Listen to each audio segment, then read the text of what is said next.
Auction Nation, it's Sherry with Red Apple Auctions. As you can tell, a little bit different background than what is typical. That's because I'm still on. Oh, you got me water! I'm shooting it. That's so sweet of him. I don't even know where it started. So I'm here on location.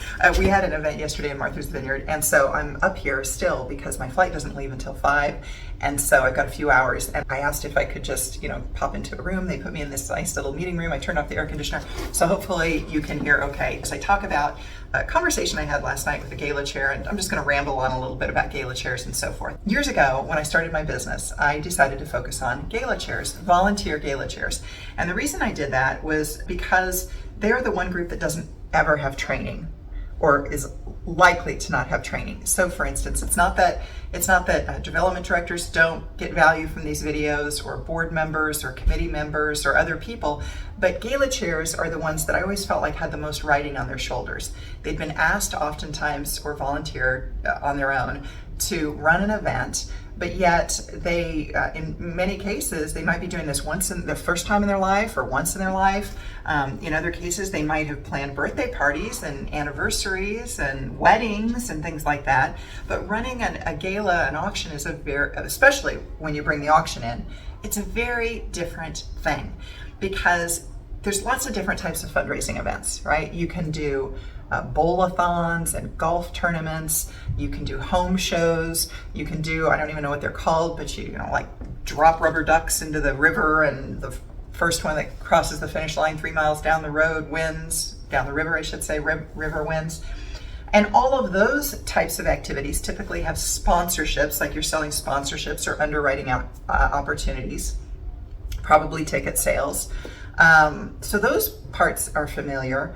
But when it comes to the auction, you've got this whole other element then. Like, how do you convert bid numbers, people into bid numbers? So that's generally what happens if you've got a big event. I mean, you can work to a degree without it at small events, but at some point you're going to have to use bid numbers, and that's a whole conversion process, and it gets into the money and the credit cards and how that's tracked. And if you don't have software, it's a little bit harder. It can be done, but there's all of that pieces of it too, let alone the fact of what do you get? What's a great item for an auction? So I had decided to target Gala Chairs long ago because they didn't have the resources. And I'd like to think that a development director or an executive director, somewhere along the line, if they come up through the ranks, has gotten some training, maybe not, but I'd like to think that they have. And so I thought, well, the Gala Chairs are the one group that doesn't have any training. And so I want to educate them. So whether they're doing a once and done event, or whether they're doing their first event or second or third, that they can learn from videos and trainings and then be able to advance that cause or another cause that they get involved with down the line. That was my thinking. So that's where I started. I started a program at that time called the Profitable Auction Blueprint. It was like a 9-week program that I took people through. And the classes that I lead, the one-offs that I lead, even to this day, are really all stemming from this big program that I put together that was a complete comprehensive program for my Gala Chairs. Where was I going with this? So one of the first questions that I'd always get from Gala Chairs is, what items do I get? What should I go get? And that is why the item guide that I pull together every year has been developed, is because that helps them get items. And the conversation that I had last night ties into this, which is why I'm talking about it here. The event yesterday was for a social services organization here at Martha's Vineyard, and they like some of my other social services organizations that I've worked with over the years, they tend to be very large, and they have a breadth of services. It just really runs the gamut for some of these larger social services organizations as to what they will do for their communities. And yesterday's event was a larger one. I think it's going to raise over $800,000. Is that what we came up with? I think is what the numbers are looking like right now. And Seth Meyers is the host. I think he's been the host now for 4 years. It amazes me. I've sold 4 VIP tickets to the late shows many a time. 4 VIP tickets to Seth Meyers. 4 VIP tickets to Jimmy Kimmel or Jimmy Fallon, whatever. I will tell you makes a big difference having that host on stage with you as to how those tickets will sell. You know, they might sell $2,500, $5,000, you know, at a regular event. They're going to closer to $40,000 when they're on stage with you. Big difference there. Seth is a good friend to MVCS, and he is sitting here sweating and willing to do more than one of these, is what he said.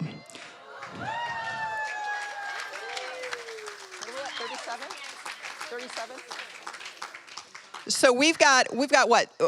We've got two hot bidders over here. We had another one who dropped out over here. You're at 37,000. What I'd like to do, what Seth is offering to do. Yeah. We'll do two of these at $37,000 each. Again, you go on different days. You don't have to go with each other. You know, $37,000 each for the tickets. So can we double that money then for MVCS here tonight? Yes, we can. 115. And what was your bid number? 155. Do you want to do another?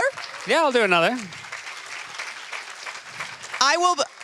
By extension, sir, over here, he will do a third if you'd like to match at that level. $37,000. It's worth it. It'll change your life. It'll change your life. You're going to do it? You're going to do it. What's your bid number? 266. Thank you, sir.